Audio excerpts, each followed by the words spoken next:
Dy persona janë vënë në pranga nga natës në Kraljevo, në Serbinë Jugore, pasi dyshohet se tentuan t'i merrnin jetën presidentit Aleksandar Vučić dhe familjes së tij.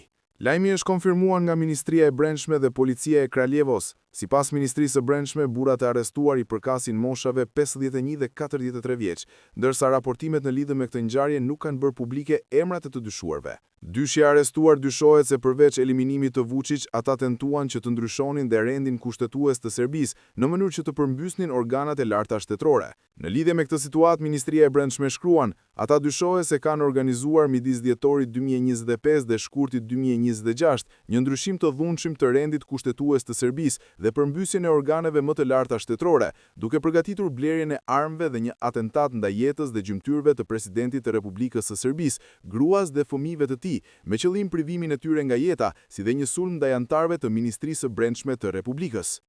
Ministri i Punëve të Brendshme të Serbisë, Ivica Dačić, është dërguar urgjentisht në qendrën klinike në Beograd për shkak të problemeve serioze shëndetësore dhe është vendosur në repartin e pulmonologjisë. Ai po merr trajtim të terapisë intensive dhe është i lidhur me aparate për frymëmarrje pasi është diagnostikuar pneumonie dyfisht, infeksion në të dy mushkrit.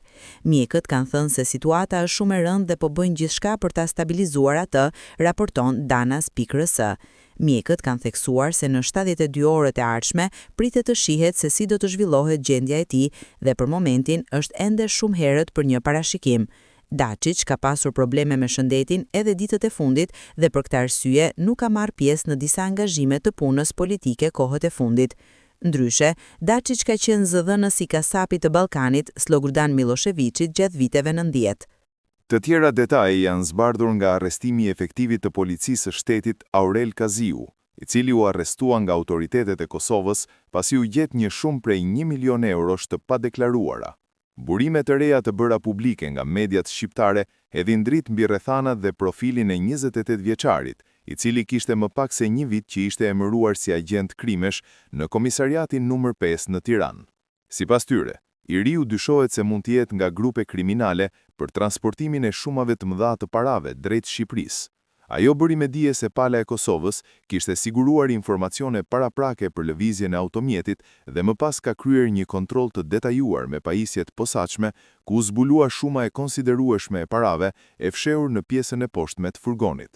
Ende nuk është përcaktuar burimi i parave, ndërsa hetimet po fokusohen në dyshimet se ato i përkasin një grupi kriminal që operon në territorin e Kosovës dhe Shqipërisë me qëllim pastrimin e tyre.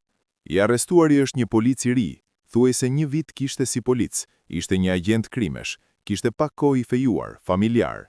Ai mund të jetë përdorur nga grupet kriminale për transportin, i binte për rrugë toksore nga Serbia drejt Kosovës. Pala e Kosovës kishte marrë informacione. U bë një kontroll me pajisje të tjera, ku u zbuluan parat. As pala e Kosovës, as pala shqiptare nuk janë në gjendje të zbulonin nga vinin këto para. Dyshohet se janë të një grupi kriminal që vinë në territorin shqiptar, qoftë të Kosovës, qoftë të Shqipërisë, për pastrimin e tyre, u shprehën media. Kaziu u pezullua nga detyra një ditë pas arrestimit. Në njoftimin zyrtar, policia e shtetit bëri me dije se pezullimi erdhi pas nisjes së hetimit disiplinor, pasi efektivi së bashku me 2 shtetas të tjerë u kap më 24 shkurt në fshatin Merdar, duke transportuar 1 milion euro të padeklaruara pranë autoriteteve doganore të Kosovës.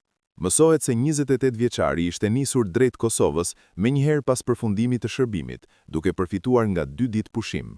Ai nuk kishte njoftuar eprorët për daljen jashtë territorit shqiptar, ndërsa askush në strukturat përkatëse nuk kishte dieni për lëvizjen e tij.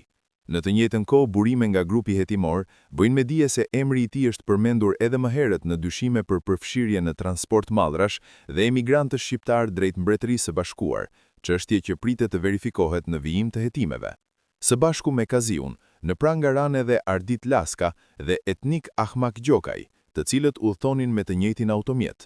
Zbulimi i shumës së parave u bë nga shërbimet kufitare dhe doganore të Kosovës pas një kontrolli të detajuar që nxori në pah mekanizmin e sofistikuar të fshehjes së parave. Hetimet vijojnë në bashkëpunim mes autoriteteve shqiptare dhe atyre të Kosovës, ndërsa pritet që ditët në vijim të hedhin më shumë dritë mbi origjinën e milionit e eurove dhe rrjetin e mundshëm kriminal që qëndron pas kësaj ngjarjeje.